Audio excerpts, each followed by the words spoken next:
এইবাৰৰ এডিআৰই পৰীক্ষাক যদি আমি নিকা আৰু সম্পূৰ্ণ শুদ্ধ স্বচ্ছতাৰে কৰিব পাৰোঁ, তৃতীয় আৰু চতুৰ্থ শ্ৰেণীৰ নিযুক্তিও এক নিৰ্মল গংগাত পৰিণত হ'ব। আমাৰ ৰাজ্যখনত যুৱ প্ৰজন্মৰ বাবে ই এক আশাৰ বতৰা। অসমৰ ইতিহাসৰ বাবে ই এক যুগজয়ী সন্ধিক্ষণ, এক কালজয়ী ক্ষণ।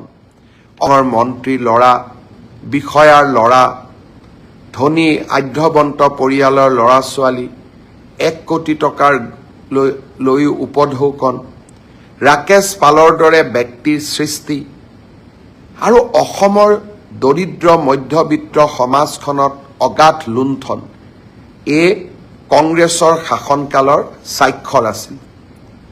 আজি আমাৰ শাসনকালত আমি সেই ব্যৱস্থাক প্ৰত্যাহ্বান জনালোঁ, সেই ব্যৱস্থাক আমি সফলতাৰে পৰিৱৰ্তন কৰিলোঁ আৰু আজি সমগ্ৰ দেশেই স্বীকাৰ কৰিবলৈ বাধ্য হৈছে যে আজি অসমৰ চৰকাৰে, অসমৰ ৰাইজে টকা পইচা নিদিয়াকৈ চাকৰি পোৱাৰ ব্যৱস্থা এটাক আদৰণি জনাইছে আৰু তাক আমি আনুষ্ঠানিক ৰূপ দিছোঁ।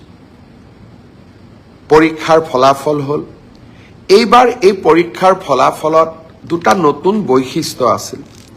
যোৱা কিছুদিন আগতে কেবিনেটত আমি এটা সিদ্ধান্ত লৈছিলোঁ, অসমৰ আটাইতকৈ আদিমতম আৰু আটাইতকৈ প্ৰাচীন জনগোষ্ঠী দুটাই আছিলে মৰাণ আৰু মটক।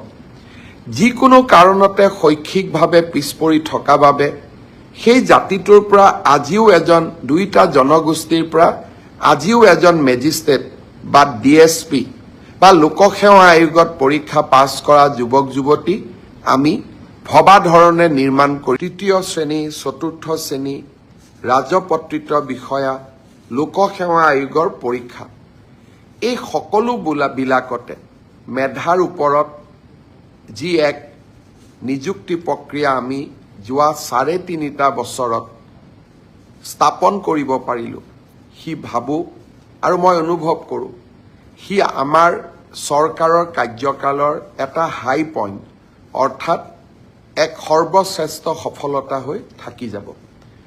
2012 চনত মই শিক্ষামন্ত্ৰী হৈ থাকোঁতে শিক্ষক নিযুক্তিক স্বচ্ছতা দিবলৈ চেষ্টা কৰিছিলোঁ।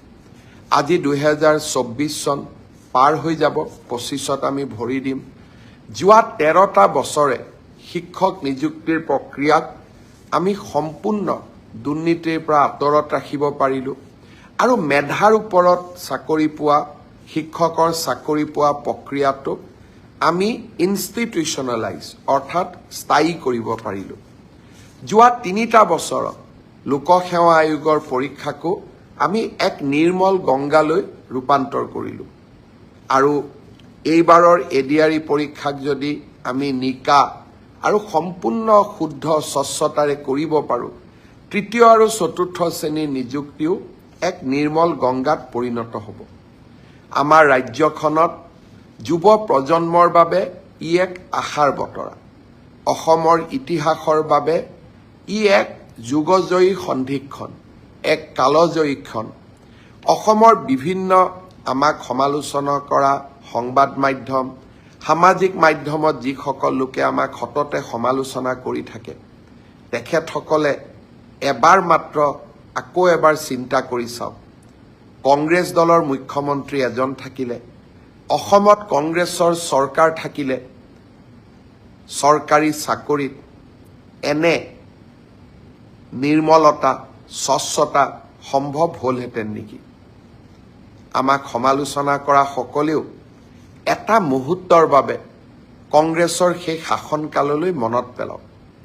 ডাঙৰ ডাঙৰ মন্ত্ৰীৰ ল'ৰা, বিষয়াৰ ল'ৰা, ধনী আঢ্যবন্ত পৰিয়ালৰ ল'ৰা ছোৱালী, 1 কোটি টকাৰ লৈ উপঢৌকন, ৰাকেশ পালৰ দৰে ব্যক্তিৰ সৃষ্টি আৰু অসমৰ দৰিদ্ৰ মধ্যবিত্ত সমাজখনত অগাধ লুণ্ঠন এই কংগ্ৰেছৰ শাসনকালৰ স্বাক্ষৰ আছিল।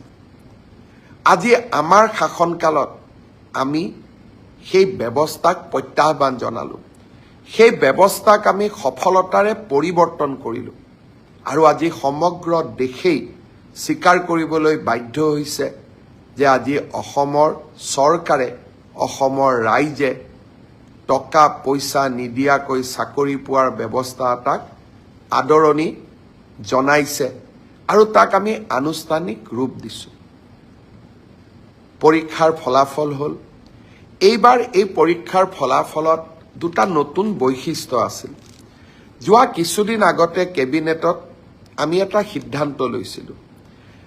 অসমৰ আটাইতকৈ আদিমতম আৰু আটাইতকৈ প্ৰাচীন জনগোষ্ঠী দুটাই আছিলে মৰাণ আৰু মটক। যিকোনো কাৰণতে শৈক্ষিকভাৱে পিছপৰি থকা বাবে সেই জাতিটোৰ পৰা আজিও দুইটা জনগোষ্ঠীৰ পৰা আজিও এজন মেজিষ্ট্ৰেট বা DSP বা লোকসেৱা আয়োগত পৰীক্ষা পাছ কৰা যুৱক যুৱতী আমি ভবা ধৰণে নিৰ্মাণ কৰিব পৰা নাছিলোঁ। মই এবাৰ প্ৰতিশ্ৰুতি দিছিলোঁ